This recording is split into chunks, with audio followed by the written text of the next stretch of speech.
Welcome, folks. We'll give you all a minute to sign in.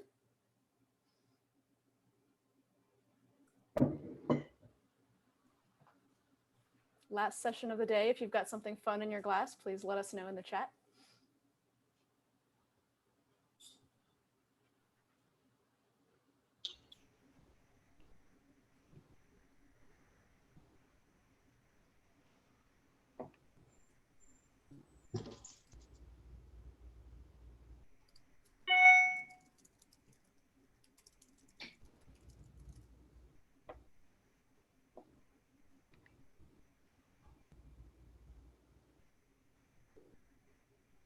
All right, I think we can go ahead and get started.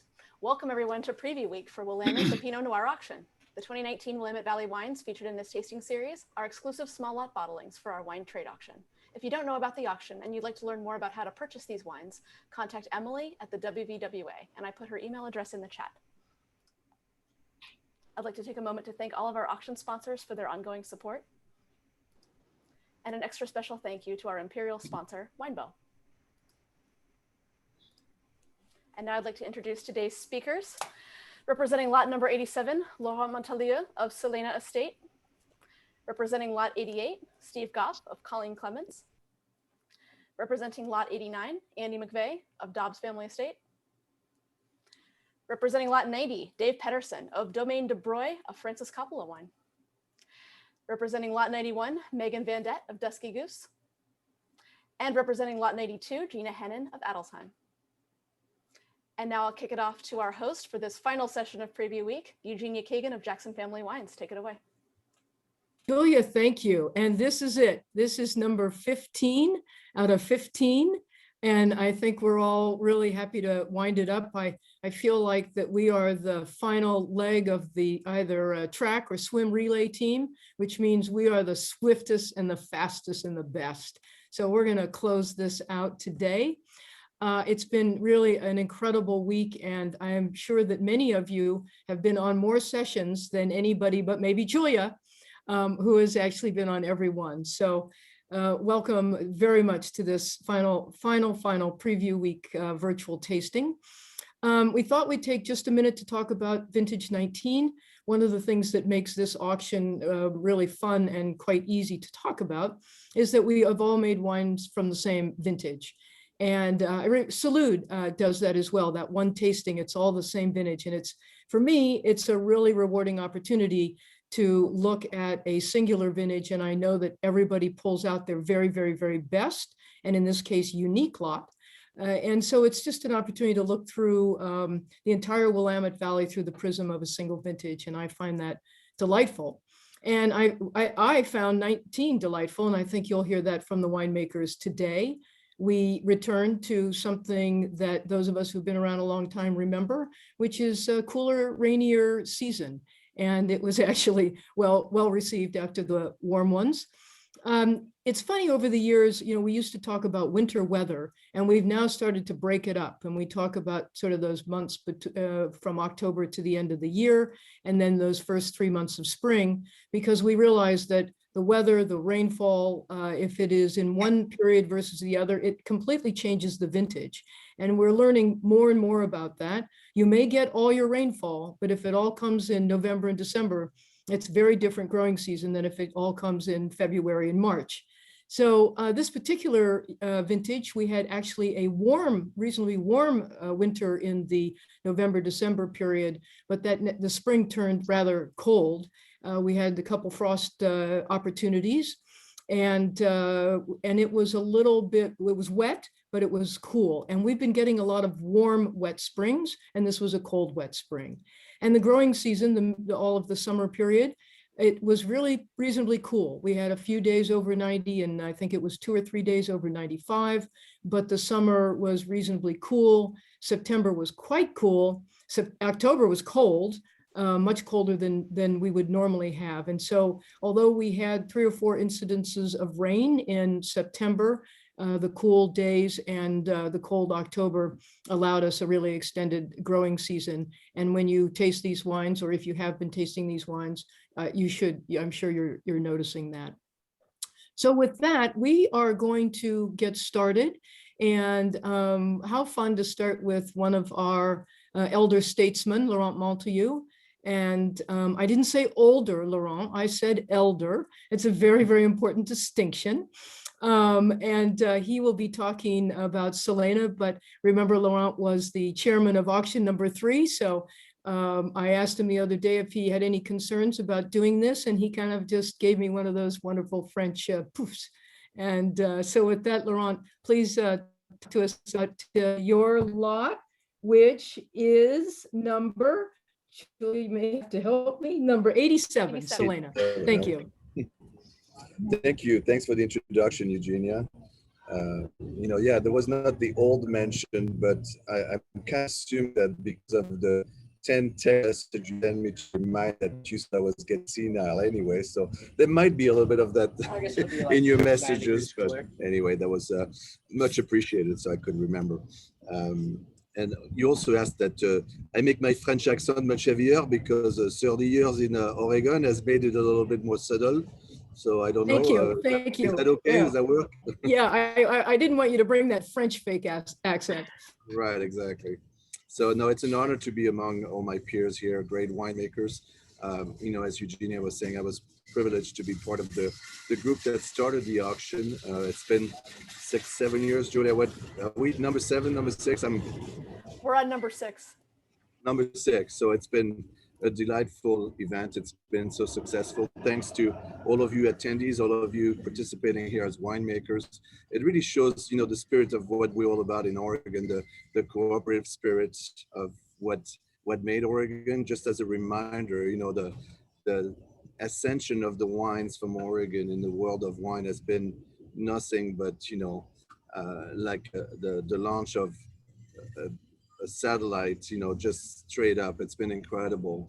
When you think about the early 90s, nobody really acknowledged that Oregon produced worldwide recognized Pinot Noir, and here we are. And it has been done because of a cooperative spirit that you see here with the auction that some of you may have enjoyed during Oregon Pinot Camp. Some of you have enjoyed International Pinot Noir Celebration. Together with the celebration, there's an event that I think is very, very kind to my heart, which is Steamboat Conference, where all the winemakers are getting together and talking about their wines. Most of the time, their worst wine, not their best wine. So it's not a talent show, but it's more educational and trying to really share our poor experiences to make sure that our neighbor don't make it in the same fashion and improve upon it. So this has been amazing. Oregon, again, as Eugenia mentioned, I came from France. I don't have a fake accent, but I was welcomed by the community 30 years ago. It's been just an amazing journey. And again, to me, seeing the spirit of sharing all the information was something of a discovery, and quite frankly, kind of a new way of life coming from France, where, you hide the name of the barrel maker from your neighbor so you wouldn't copy which barrel maker you're purchasing barrels from. So, it's a little bit of a different spirit. So again, I just feel honored with that. And thanks to all the attendees that are coming and bidding on our wines. It's allowed us to create, not that we needed to create the Willamette Valley as a recognized appellation, but really it allowed us to staff appropriately to promote the beauty of the Willamette Valley. So thanks again for that. So yeah, I'll be showing, you guys will be tasting next week if you are the lucky ones to be able to come out and enjoy our very mild 100-degree weather here. But we produced Soléna from what I call the original estate of my property. They're called the Domaine Laurent, named after, so the winery is named after my daughter Soléna, and then we felt like the parents deserved a little bit of the recognition. So Danielle is mom, and Laurent, myself, dad, and that's kind of the spirit of Soléna. The lot is from 2 different parcels, actually 3 different parcels, sorry, within that original planting that was planted in 2000. I feel very strongly about, nurturing the life of the soil of this estate. So we are using 100% organic methodology, but we go a little step beyond with some biodynamic practices that we adhere to. And I feel that, my goal is really to nurture what the soil has to express. So typically what you'll find is some expression of minerality, but mushroom, earthy tones, but also the great black fruit that you find in the Willackenzie terroir, which is typical of the Yamhill Carlton appellation. So I hope you enjoyed the wine and look forward to visiting with you in person. Yeah, thank you, Laurent. You named it Elegance, and what probably a perfect name for your 19 vintage, because that's certainly a word that we're hearing over and over with this little cooler vintage. So thank you so much. Next, we're going to hear from Steve Goff from Colene Clemens. And Steve, you've got Chloe's block, and tell us a little bit about you and what's happening over at Colene Clemens, and then of course about your lot. Well, thanks so much, and thanks to everyone for tuning in and supporting the auction. Again, Steve Goff, winemaker, vineyard manager here at Colene Clemens. If you're not familiar with our property, we are an all estate-based winery and vineyard. Currently 62 acres in the Chehalem Mountains. Everything we do is estate grown here. And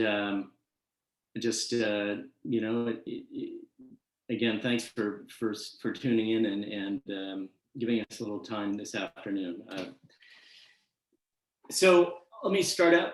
Anyone who's owned a vineyard, planted a vineyard, managed a vineyard, and lived on a vineyard, you realize very quickly that the vineyard really kind of consumes your life, and you start living your life in the vineyard season to season, more or less. And I've been with this project since its inception pretty much, and since our first vintage back in 2008, and I've overseen the planting of the majority of the property here. And like most people, we're planted to about 28 different, the vineyard is divided into about 28 different sections, different clone and rootstock combinations. And most of those blocks have a number associated with them, but over time, they also seem to acquire names of that might, harken back to the origins of the property and its life before it became a vineyard, or to funny events or things that happen. And that is the case with Chloe's block. And so also known as Block 16, but then, more affectionately referred to as Chloe's block, which one day back in about 2010, when I was walking through the vineyard with my other dog, my big Labrador, Bocce, and this little sort of scruffy Muppet-like creature, emerged from the vines and decided to join us for our walk, and kind of ended up sticking around. At the time, my wife and I, we had our first child, my son. He was about 9 months old. So a second dog was about the last thing in the world I was looking for. But Chloe, and we tried rehoming her, but of course, everyone who had an interest also had cats, and that wasn't going to work. So Chloe weaseled her way into the family and hung around for a good 8 or 9 years and became sort of a fixture here at the winery. And so this is Chloe's block. And one of the things we do here at Colene Clemens for the Willamette Valley Pinot Noir auction is this is the only time that we will bottle a single vineyard block designate wine. All the wines in our regular lineup are blends from the different blocks of the property. And so here we like to go in and highlight just one specific block. And Chloe's block is a block of the 115 clone of Pinot Noir, a clone which I personally like very much. It's probably our most structured clone. I think it's a clone that oftentimes doesn't quite get its due in it. I think it's the backbone of many of the wines that are produced in the valley. So when we pick an individual block for this cuvee, we're always looking for things that we would normally be components of some of our very, very best blends. And they all possess the thing that I, as a winemaker, am always searching for, which is great mid-palate depth, density, and length. These are, I say it over and over again, to me, the hardest things to get in winemaking, precisely because, in my opinion, you don't make them, you grow them. And really only certain blocks, even within our property, really deliver in that capacity to produce a wine that really has the balance of the front and the middle and the back end of the palate dialed in.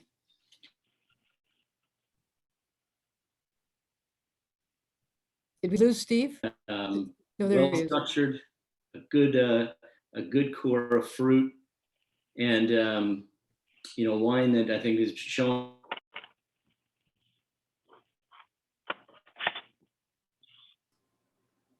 Steve, you're cutting out a bit.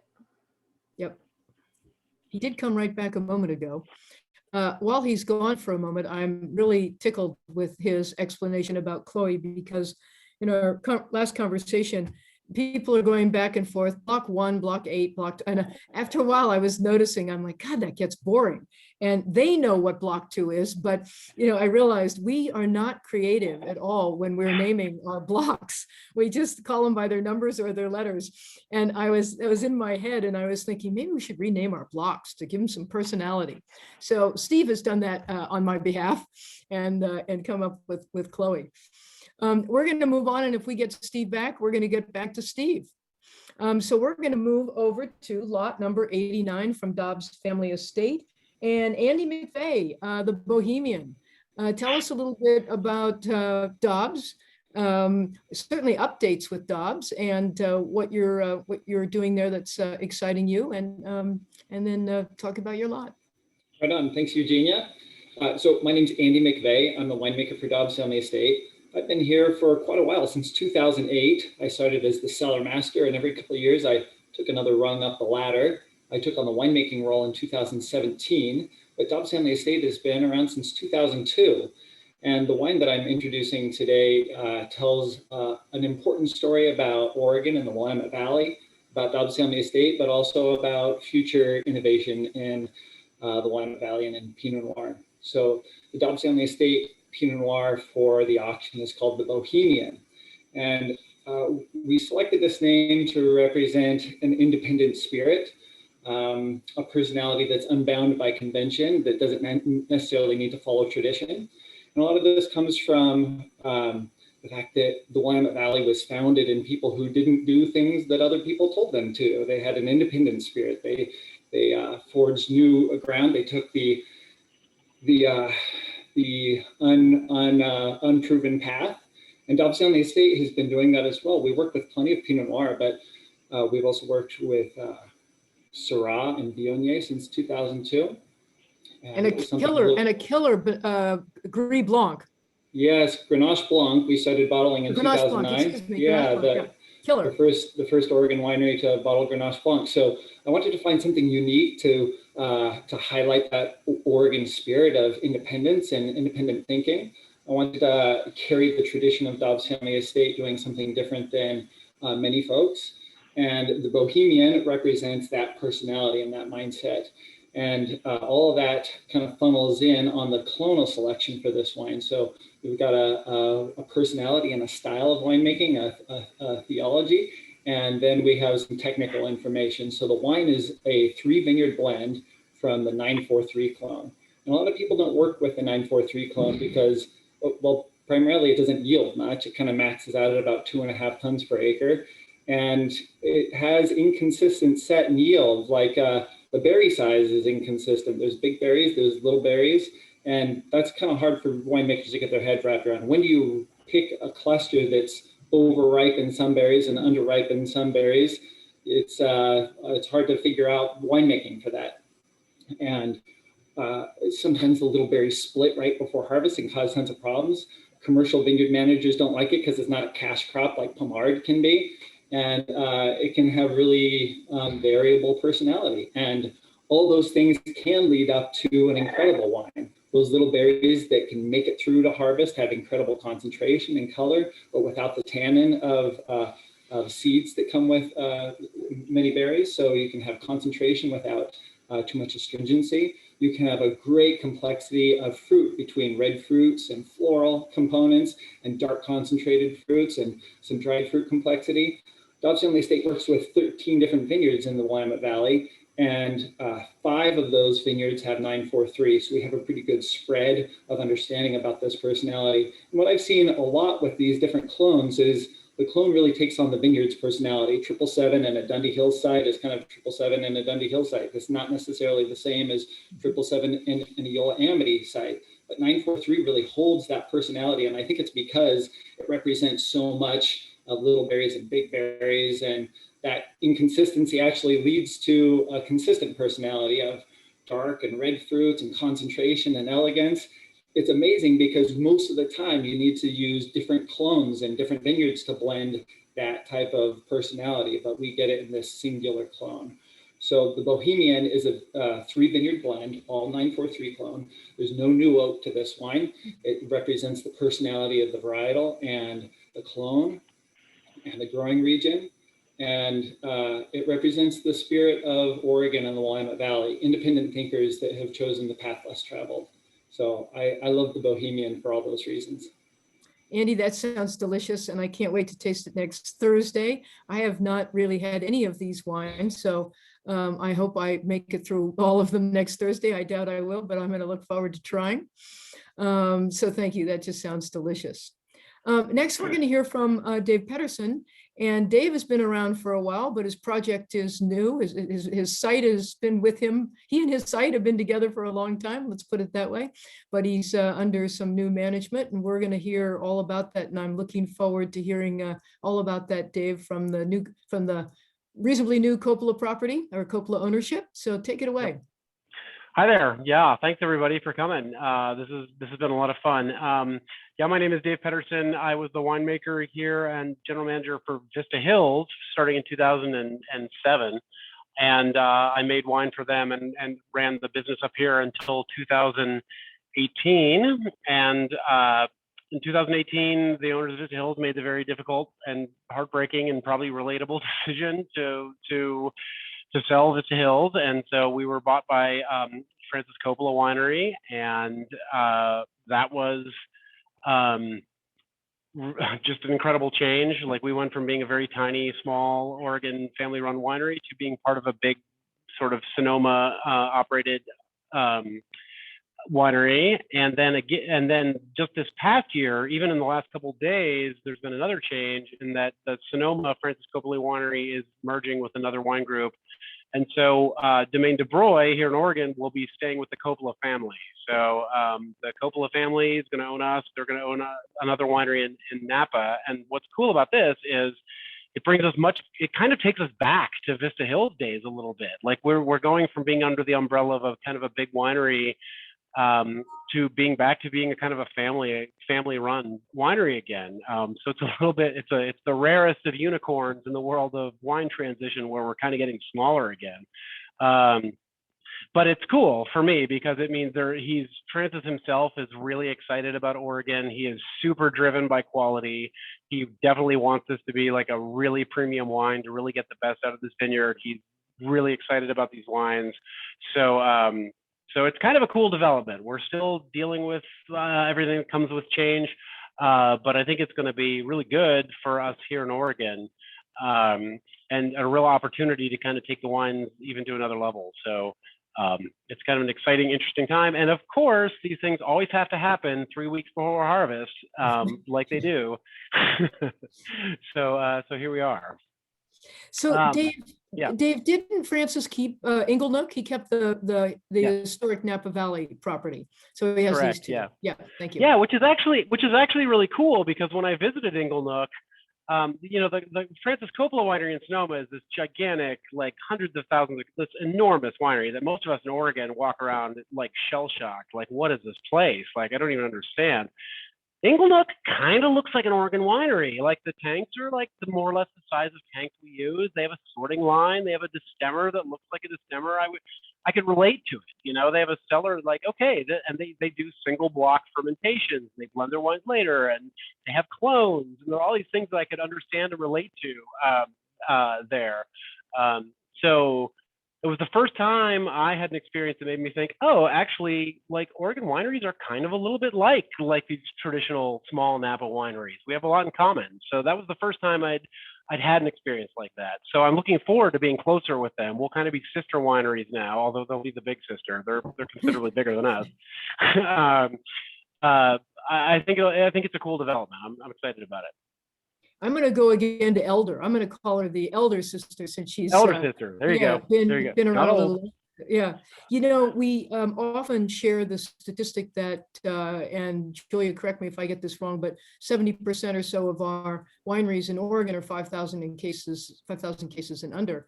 Interestingly enough, it's the same number in Napa, except 10,000 cases and under. So it is bigger, yeah, but it's not remarkably bigger when you think about that. They tend to be reasonably small wineries themselves, and I imagine a great deal of that is because land is so expensive that.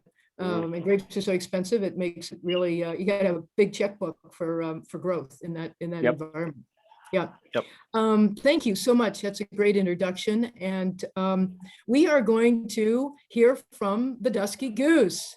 Meghan, it's really great to have you here today. Your owner, John Carter, is a dear old friend of mine, and I can use old in the case of John and myself. And he is a really dear friend. And so I'm very excited to hear from you today. And you're going to be talking about, of course, what would be more natural than the Golden Goose. The Golden Goose. What else would we call it? You know, it's the perfect name. And thank you so much for having me. Before I go into the details about the Golden Goose, I'd actually love to echo what Laurent said at the beginning of this Zoom call, that you know, I think the wine from Willamette Valley is incredibly unique, incredibly special, but even more than that, the community is just such a great wine community, and it's just a lovely group to be a part of. So thank you for all the attendees to coming for this. For those of you that are not familiar with Dusky Goose, I honestly would not be surprised. We are a very small production. We've kind of, if you'll excuse my fabulous pun, flown under the radar for most of our existence. Careful, we're going to clip your wings. I love my puns, what can I say? But that said, our winemaker, Lynn Penarash, is arguably one of the more famous winemakers in the country. She's been our winemaker since our founding in 2001. We are very, very lucky to have her, and definitely appreciate her talents. So for the Golden Goose, Lynn makes only 5 cases of this, each vintage, completely unique, sold only at the WVWA auction. We're sourcing primarily from our estate Rambouillet Vineyard. And actually, to go back to your comment about our owner, John Carter, he and his wife come from Eastern Oregon, where they have a long family history of farming. Linda Carter's family raises Rambouillet sheep and has for over 150 years. So when we planted the vineyard in 2001, we named it Rambouillet sort of as a nod to their family history with agriculture in Oregon. And today it's producing just absolutely beautiful fruit. So for this particular blend, we're first sourcing primarily from the Rambouillet Vineyard. We're also sourcing just a little bit from Lily's Vineyard, which is right next door. We're right in the heart of the Dundee Hills. And as always, Lynn is using a combination of new French oak, 1 year used, 2 year used, and completely neutral. In this particular case, primarily new French oak. Actually, I was talking to someone who had requested a sample bottle earlier today, and he said, I should have opened it 5 hours ago. And that's definitely the case. We make our wines to be aged. So this wine is beautiful now. It will be better in 10 to 15 years. If you have the willpower to hold on to it, which some people do. He'll be rewarded in about 5 hours. Right. Yeah, exactly. Right. That's exactly it. It's all about willpower when it comes to Dusky Goose. Yeah, there you go. So you have some exciting news too. You guys have a new winemaking home, if I'm not mistaken. We do, yep. In Carlton, brand new information. In 2020, we launched a new line, our first new line ever, called Rambeau. Obviously, we had to be a little extra with it, and it's spelled Rambaux, sort of as a nod to the way that Lynn used to spell that when making wine from a Rambouillet vineyard. So we have just started working on that. Probably by next year, we'll have everything set up and ready to go. So a little bit of trivia, Linda Carter was the rodeo queen at the famous Pendleton Rodeo. And John says he's had a crush on her ever since. So I think that's rather cute. But yeah, they actually have a very cute story. They knew each other in high school and dated, and then lost touch and reconnected later on. So yeah, really fun story. Thank you, Meghan. Mm-hmm. Our next speaker needs no introduction, nor does her winery. So also celebrating a monumental moment, not Gina, but her winery, 50-year anniversary. I want to make sure I got that clear, Gina, that it's Adelsheim that's celebrating 50 years. I don't even think you are 50 years. So thank you for saying that. Yeah, so I don't. Yeah, so it would be you'd be making wine from minus something. But Gina has been with Adelsheim for ages, both as the head winemaker and the assistant winemaker. And Gina, tell us a little bit about your lot, and it is called Cheers to 50 Years. Yeah, well, so we wanted to really celebrate this year in any way we could, since it's been, challenging for everyone. So one way we thought we could do that was to put this wine together and really sort of, bring to light the early origin stories of the Willamette Valley. And back then, a lot of stuff was, loosely documented. It was, more lore, I think, at this stage. And so the origin of the block that we have in our 50-year anniversary wine dates back to David and Ginny Adelsheim planting it in 1974. So it's our oldest block in our oldest site. And, it's interesting to talk to David about where this stuff comes from, because he's not totally sure. So he bought the plant material from Charles Coury. Maybe it was from the Martini vineyard as cuttings, but maybe also Chuck Coury put in some of his own Coury clone to flesh out the lot. We're not really sure, but what we do know is that it's amazing. Part of it is the site itself. It's in the Chehalem Mountains, relatively, mid to high elevation. It's about 600 feet, and it's a beautiful little knuckle in the vineyard. And it always produced the most, in my mind, exceptional parcel. It's my favorite block that we've been making, that I've tasted of Adelsheim's wines. I just love it. And we've taken cuttings actually from this mysterious origin material and planted them at 4 other vineyard properties, 4 of our other state properties. And they have the same kind of quality, even through the prism of the vineyard, right? I mean, you definitely see the vineyard in there, but there's something that is very expressive about this plant material, and it's such a joy to work with. It goes really well with whole cluster approach. So we usually do, maybe 15 to 20% whole cluster with this block every year, because the tannins that you get from whole cluster, that spice, is really echoed in the type of qualities that we get from the wine. So we're always careful to do a bit of that. It has about 10 to 11 months age élevage in barrel, and then we get it ready for release. Usually sits in bottle for a while. For this wine, it's the 19 vintage, as with everyone, and that was a pretty interesting vintage, as you touched on in the beginning.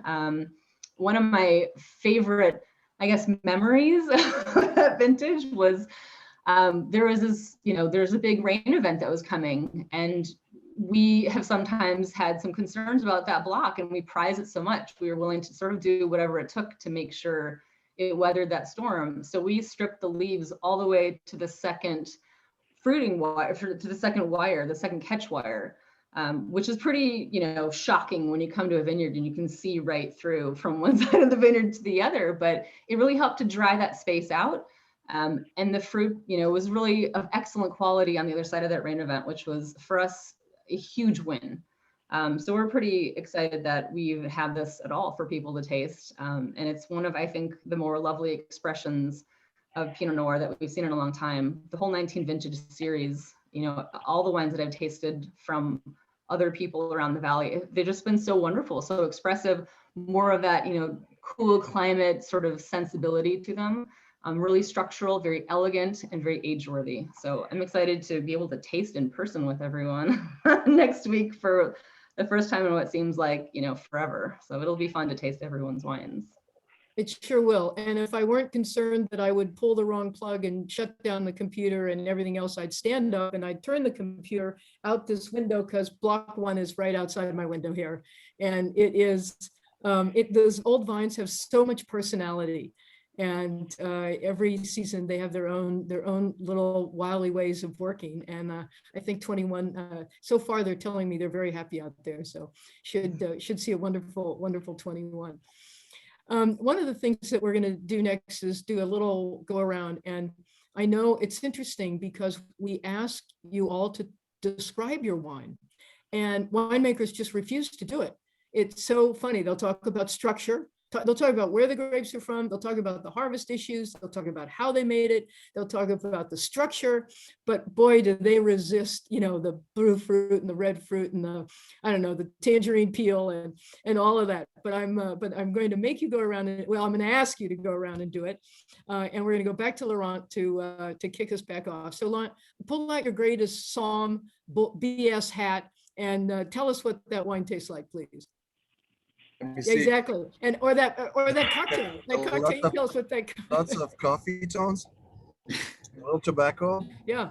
But the really beautiful caramel tones. I mean, just gorgeous. In the mountains. I apologize. I'm in the middle of the vineyard, so as you can see, so I don't have the wine with me. But I'll go through the exercise. My recollection of the wine is, showing the typical Yaml Carlton component with lots of darker tone fruit. So to me, I like to think of, blackberries, but also going towards the figs, especially in that one. So a little bit of a powerful component, but I think the elegance and the finesse comes more from a little bit of violets and kind of a floral component that kind of threads through the wine. And also the elegance to me comes from the vibrant acidity that we had in 19. So it's a little brisk. It tends to make the mouth feel, a little tart at the beginning, but the tannins kind of continue on and make the roundness of the wine with a beautiful finish. So that would be my descriptive. Great, thank you, Laurent. Steve, there you are. Sorry, you somehow you moved on your Hollywood squares. Come on, give us the Somm description, please. I'm back. Sorry about that. A little technical difficulties here. I'm only 49, but I have been referred to it from some of my colleagues as being a little more analog. I take it as a compliment, actually. I don't think it was my fault, but who knows? Stuck in a room with a bottle of wine, what to do? Well, you should probably turn your camera off and punch out. I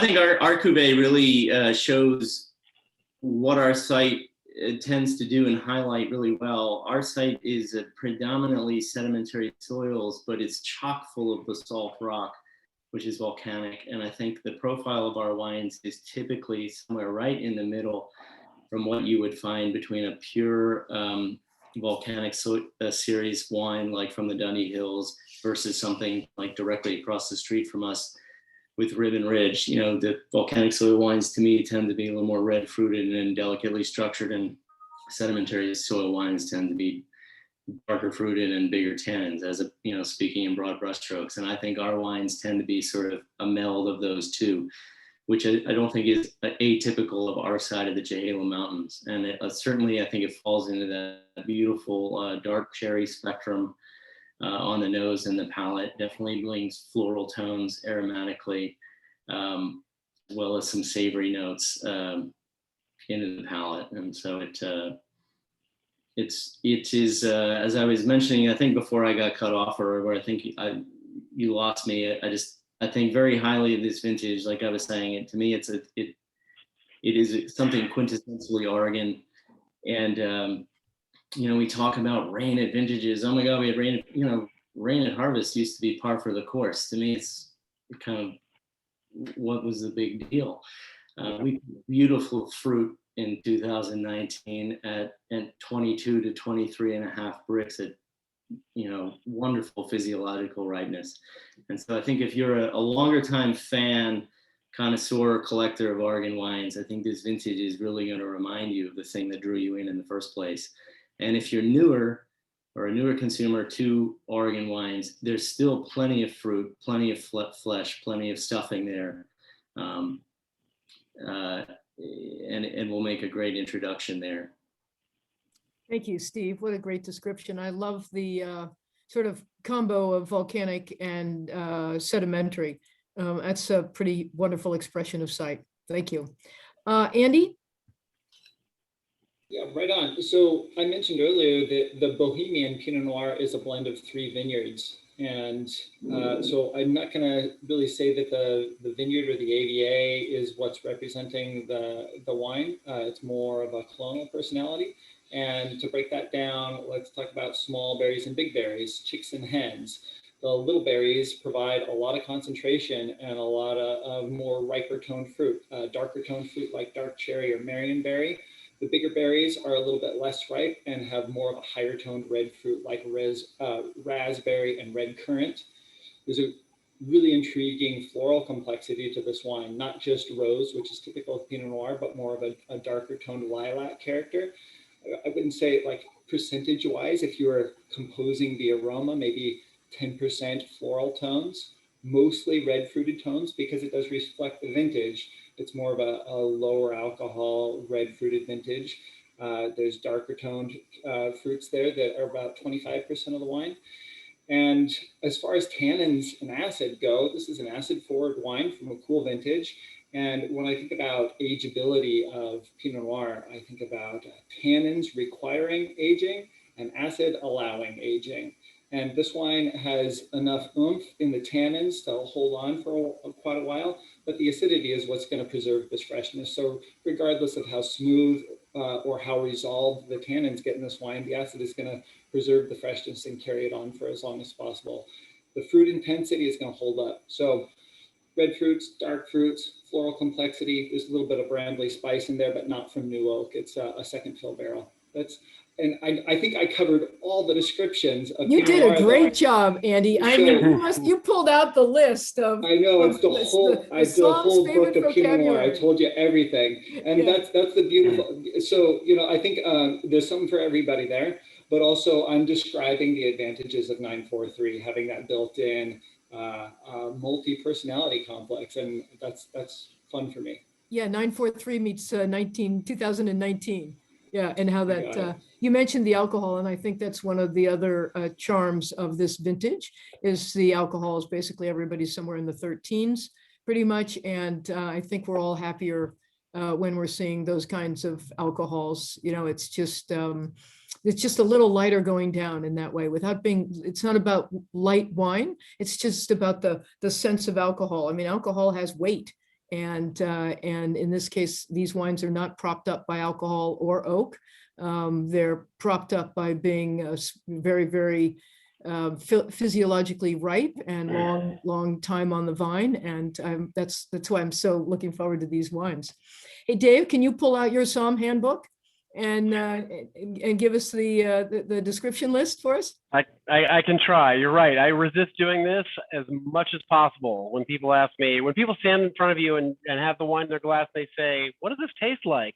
I don't know. You're the one drinking it, but I'll try. Exactly. One of the things I love about the auction is it's a chance to throw everything out the window that I normally do, because I get to make a special wine in a small amount with really no limitations. So here at Domaine de Broye, we very much follow the model of doing block and clone designated wines for the most part, really kind of celebrating and investigating the incredible diversity of Pinot Noir. So that if you come into our tasting room, that's what you're going to see. You're going to see a lineup of wines that are different clones from different areas of the vineyard, where we really dive into okay, what do we see from the lower elevation Pommard versus the higher elevation 777? And so that's kind of our thing. And also for many others I know. Well, with the auction wine, no, I get to put together whatever I think will make the best possible wine. And so that's fun. And so I have a block of 114 clone stuff. The oldest block in the vineyard, the most densely planted block, tends to produce the spiciest, sort of more anthocyanin-driven wine in the entire vineyard. Very structural, and that tends to go into some of our higher-end reserve. The problem with it, it can be an unfriendly wine. It can be kind of mean. It can be kind of tight and kind of sharp, which I like, but not everybody does. Well, on the lower end of the vineyard, I've got a block of Pommard that is very precocious, like super vigorous, ripens quickly, produces lots of fruit, big clusters. Like it's a jammy cherry, especially for Dundee Hills. Like it's a real red fruit, kind of can be obnoxious, like in some years, like a little heavy on the fruit side. So to me, this is the opportunity. Let's put those two together. Like let's peanut butter and chocolate make a Reese's cup. Let's really do it. So it's a fun wine for me. So it combines to me like what I love about those two blocks. It's got some of the frontal cherry kind of intensity, almost syrupy raspberry kind of quality of like really appealing frontal fruit. But then it's got the back end, the kind of raspy tannin and sort of black cherry darkness that we like, the mineral that we love from Dundee Hills. So it's a fun one. I'm excited about it. Yeah, I think is that lower block, block G? Yeah. And if I'm not mistaken, we made a La Crema Dundee Hills in 2012 from that block. That's right. And that wine is absolutely fantastic. Yeah. And yeah, it's beautiful. It's absolutely beautiful. That was a really great wine. It was we only had 2 years, only used that for 2 years, but boy, was that a lovely block. So yeah, I'm looking forward to that. Thank you, Dave. And I think we are on to Meghan, if I have my order correct. It's the end of Friday, the end of preview week. I haven't had anything to drink yet, but I will be dashing off this call right to the whatever's cold in the fridge. So Meghan, pull out your Somm handbook and give us your favorite descriptors for your wine. Thanks, Eugenia.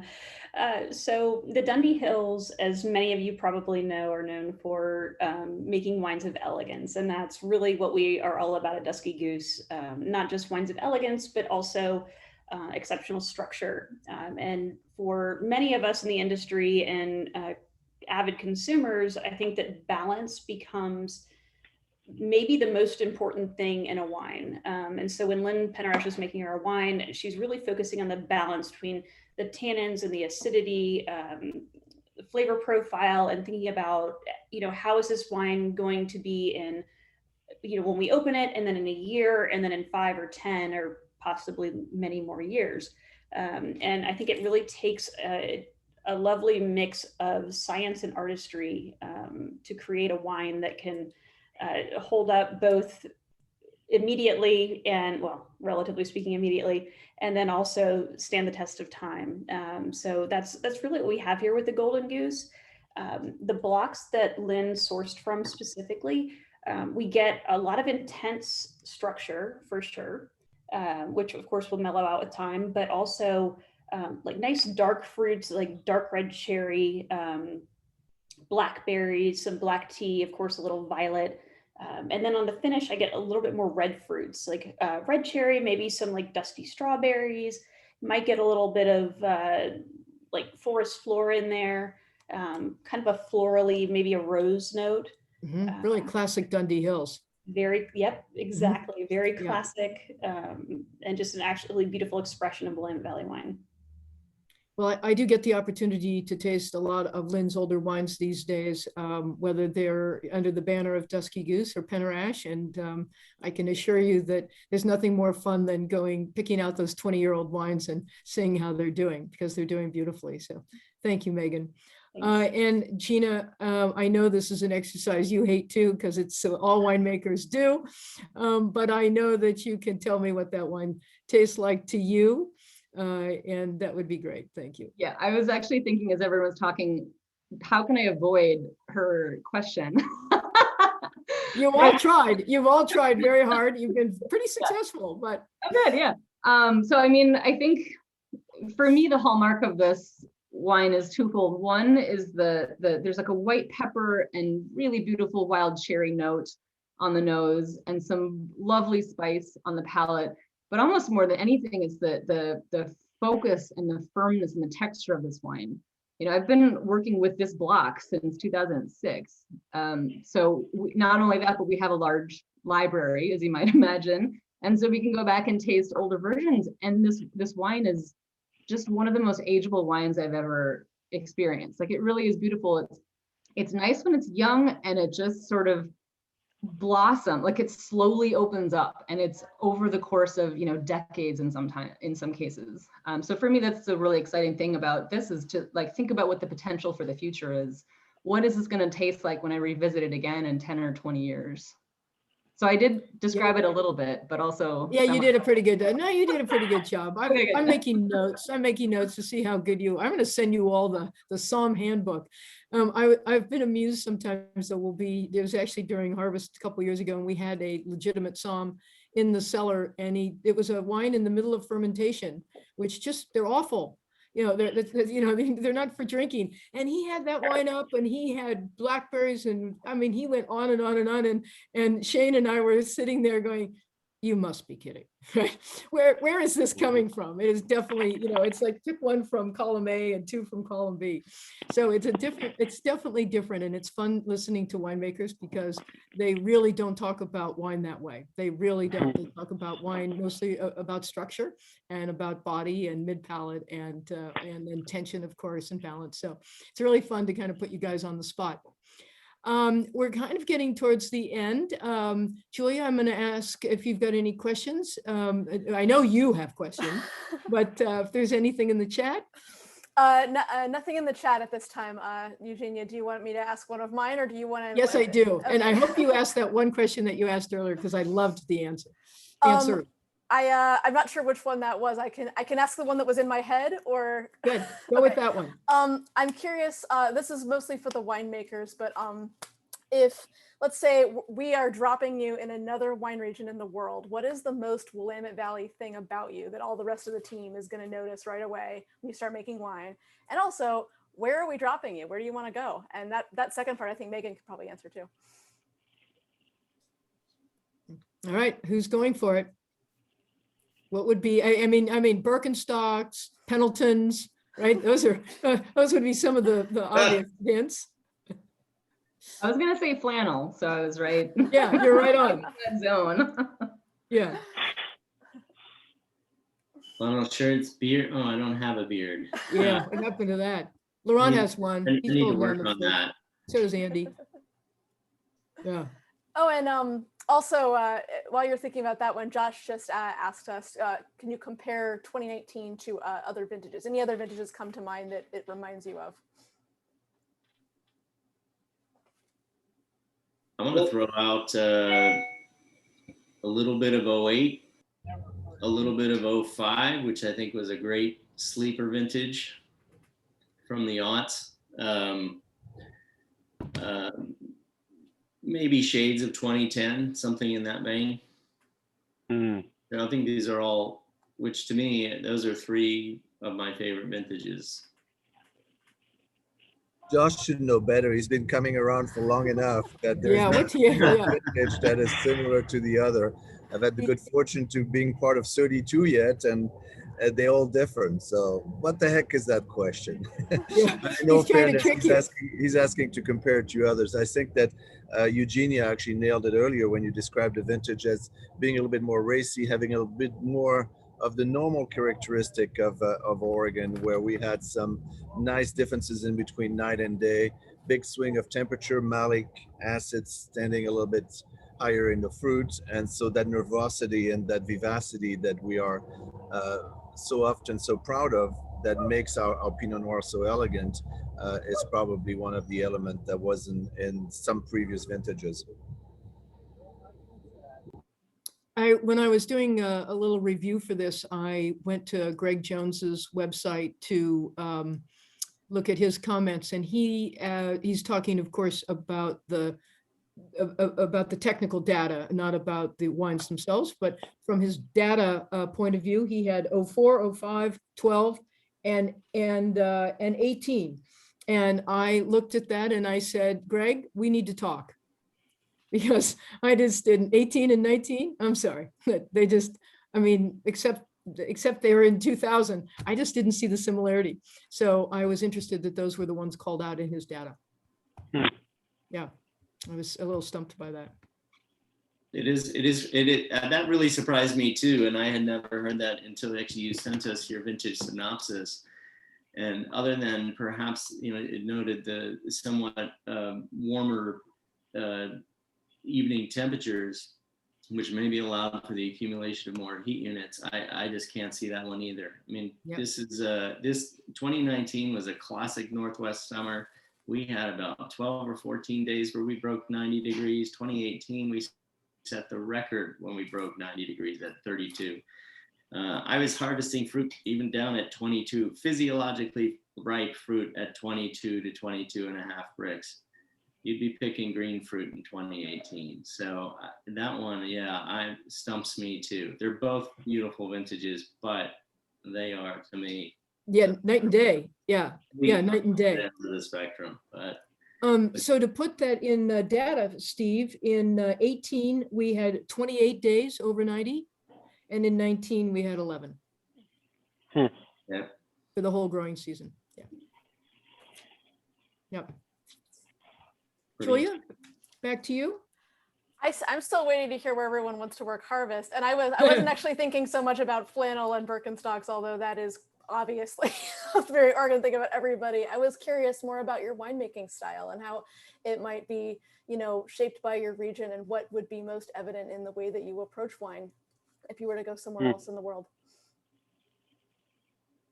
Well, I'm personally not going anywhere, so I'm staying. Where do you want to go? I think what I mentioned earlier was just, life-changing event for me, which is sharing of information, sharing of knowledge. It still doesn't exist very much all over the world. So we are just a flagship for that purpose. Laurent, we started this series here on Monday morning at 9 a.m. with Chardonnays. And there is as great an example as you can have. Chardonnay quality in Oregon, it literally has gone straight up. And it's because we've all gotten together every year, thanks to the technical seminar that Adelsheim ran forever. And it allowed us all to see what everybody else is doing. And how often would you have year after year a chance to taste 80 or 90 wines from everybody else's cellar with all the data you could ever imagine. And you are allowed to learn for yourself what you need to know as you go. And it is that kind of sharing of information and our ideals and our values that literally have us come together as a community to do this kind of work. And I think it shows in our wines, and I hope it shows in our ability to throw you all a great party next week at the auction, because we really look forward to seeing you and tasting together. And we're going to have a perfect day, because that's just the way we order it up. Laurent's in charge of the day, so he's ordering up perfect weather. Oh, thanks, Laurent. Yeah, right. Thanks, Laurent. Any other comments before we close out preview week? Thank you to our great moderator, Eugenia, keeping us in check and in time, and you did a great job. Thank you for that. You're welcome, and I'll text you next time you're late for dinner. All right, it's been really, really wonderful. Thank you for a very, very incredible week. Julia, thank you for herding all the cats. There are 90 or 100 of us cats that had to be herded all week long. We super appreciate it, and all of your work putting this together. And all of you who are watching this particular tasting and the ones that we've done all week, we thank you for wanting to share this time with us and spending your time with us. And again, to those of you who will be here next week, we look forward to raising a glass with you. And if it's legal, we'll give you a hug.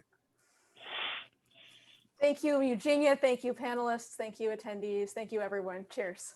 Cheers. We'll see you next week. Bye-bye. Bye.